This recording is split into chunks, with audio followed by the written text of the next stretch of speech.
Hello, my drawing friends. I'm going to briefly go over our rubric for our still life.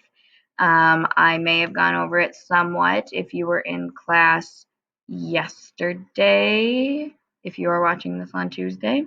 But please continue to watch the video as I'm going to go over it a little more in depth. Okay, so we are beginning a still life, and we are going to have approximately 3 days to work on it, potentially 3.5, we shall see. And here are the different pieces that I'm going to be grading when your still life is complete. Your whole project is worth 100 points. So a quarter of all your points go to the quality of work. So you will meet expectations, get that average B-level grade if the quality of your work is good and reflects the ability of the artist. So if you create an artwork that I believe meets the ability that I expected out of you and that I've seen from you, so you put in the time, you take the effort to make a quality artwork, that will give you that base level grade. If you are pushing yourself and trying hard to make an artwork that is better than anything you've potentially made before, if you are really striving and pushing to take the elements of value and proportion and shadow, etc., into your artwork and kind of stepping outside of the box and taking risks, you will be exceeding my expectations and you will get that A-level grade. If I believe that your artwork is not up to scratch, if it's not showing me the quality that you can deliver, that's when you will lose points. So quality of work also kind of ties into use of time. 15 whole points for how you use your time. Use your time in class to work on your still life. Kind of a tricky artwork because you can only work on it when you're in class, because what you are drawing sits in the art room 24/7. So use your class time to work on your art, and that will be your baseline grade. That will be your B-level grade.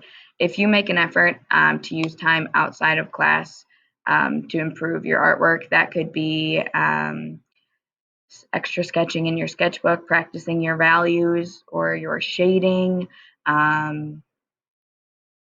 making use of your distance learning days to improve your skills. That is going to get you up to that A-level grade. If you are not using your time, you are going to lose points. And it's also going to end up reflecting in the quality of your work, because if you do not spend as much time on it, your work is not going to be as nice at the end. So the two main components that I am looking for in this still life, and that I would like you to practice, and that we are hopefully going to improve on, is your use of value and shadow and your use of proportion and shape. Both of these are worth 25 points individually. So half of your grade altogether is how hard you are looking for those values, the lightest of lights, the darkest of darks, and then all the different shades of gray in the middle. And then on top of that, looking for the shadows, trying to fill those in as best you can, and then using proportion and shape. So that means when you are looking and drawing your still life, are the different subjects, the different objects that you are drawing, are they proportionate to each other on your paper as they are in real life? So if there is a glass and then there is a jar, and in real life the jar is twice the size as the glass, is it the same on your paper? And when you realize that maybe your proportions or shapes are not correct, are you taking the time to fix them? Okay. So that is where your proportion and shape and your value and shadow is coming from. And I will explain that more in person as well. Lastly, your artist statement. Your artist statement is 10 whole points. That's one whole letter grade. So put your time into it. Your artist statement is going to be about a paragraph where you are going to describe your artwork, give opinions about your artwork, and then hopefully give me some more information on how you use value, shadow, proportion, and shape.